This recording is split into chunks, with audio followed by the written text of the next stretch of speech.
Ching-kun. The title of his speech is The Most Difficult Thing to Buy. The Most Difficult Thing to Buy, Ryan Ching-kun.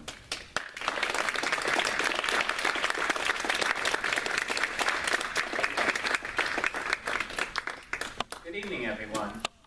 What is the most difficult thing to buy that have you guys have purchased in your life? Is it a house? Is it lunch? Trying to make a decision what to buy? Or what is it? In my experience, it's a car. A car is one of the most difficult things to buy, not just because it's expensive, but because you're face-to-face with the salesperson. You see the salesperson, he sees you, and there's so many variables in that transaction. The price, the car itself. But don't let that be limiting. There's a lot of things about a car. There's not only one dealer. You could go anywhere. You're the person buying. You have the choice of what to buy. So how am I going to divide this? So you could divide a car into 3 steps: the research phase, the negotiation phase, and closing the deal. First off, the research phase. You should go into the dealer not just to buy the car, but to research. You want to go in there to test drive the car, to see what features the car has, and what options you want. So what you just want to know what to do. The first dealer you walk into is not the dealer you're going to buy the car from. You go into the dealer, you test drive the car, you feel it, but don't buy it right away. Go to another dealer, walk to another one, and then test drive another car. See how that car feels. Make notes, do your research, go home, think about it overnight, and then you'll know what features you like, what you really want. Sometimes you can do all this online ahead of time. Go look online, go read magazines, read books. There's a lot of things, read forums. There's a lot of venues to learn about the car that you want to buy. But you should have a general idea of what you want. Do you want an SUV? Do you want a car? Do you want a truck? These are all kind of things that you should have in the first place, or when you test drive the car, it will kind of help you make that decision. After that, go home, read what options you want, what features you want. Do you want navigation? These all change the price of the car and the transaction that takes place. After that, do more research. Find out what people are paying for the car. There's many sites available for this. You could go to Edmunds, you could go to TrueCar. There's a lot of different sites. AAA, Costco, these people all have professional researchers, professional negotiators. They help negotiate a predetermined price for the car. But you can do better than that. You could always email dealers, you could look in the magazine. Just because a newspaper says there's only one car available, it doesn't mean another dealer doesn't have that same car and is going to beat that dealer's price. Everyone wants a deal. There's 2 sides of the transaction. There's a buyer and the seller. The buyer wants to pay the cheapest price. The seller wants to sell it at the most expensive price. This is business. So the next phase, the negotiation phase. What do? You go into the dealer, you know the price that other people are paying. That is the maximum that you should pay. If you pay more than that, you're losing in this deal. If you're not doing that, then you start negotiating.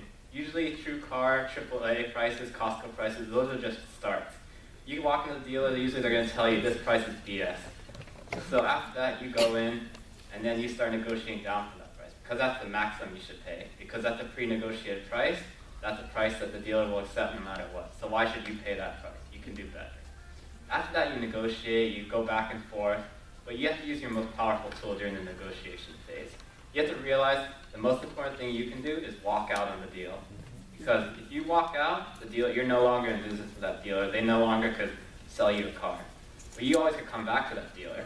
That's the thing, that's the side you have. Once you walk out, the dealer is you're no longer their customer, but they could still be your seller if you walk back. So if you don't feel that things are going right, if things are going wrong, you feel like the dealer's cheating you, you feel like the dealer's trying to rip you off, just walk out. Go home, have lunch, come back, go sleep. These are all things you can do. Once you come back refreshed, and then you could negotiate another deal. After that, closing the deal. Once you have your price set up, once you have all your terms set up, then is the second part of the deal, the finance room. This is what everyone usually hates. You're tired by this time, and maybe you haven't had lunch, maybe the dealer hasn't bought you food because you've been there for 6 hours. So what do now? You have to try to avoid their games, close the deal on your terms. What do? First off, you tell them, you know what finance rates you have. You could either get pre-approved financing, or you could just know the interest rates that it should be.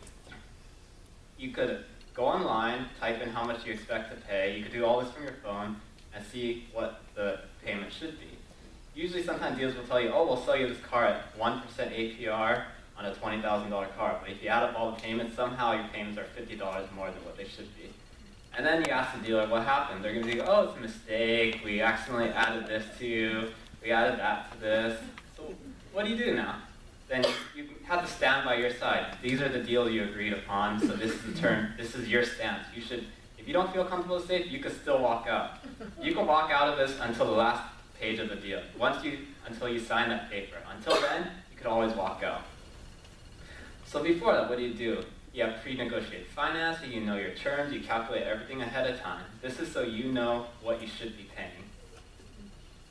And after that, you start getting ready, they're going to start trying to sell you insurance, so you say you need this, so you need this kind of insurance, gap insurance, warranty. All these things are just fluff for the dealer. The dealer makes 90% profit margin or more on all these things.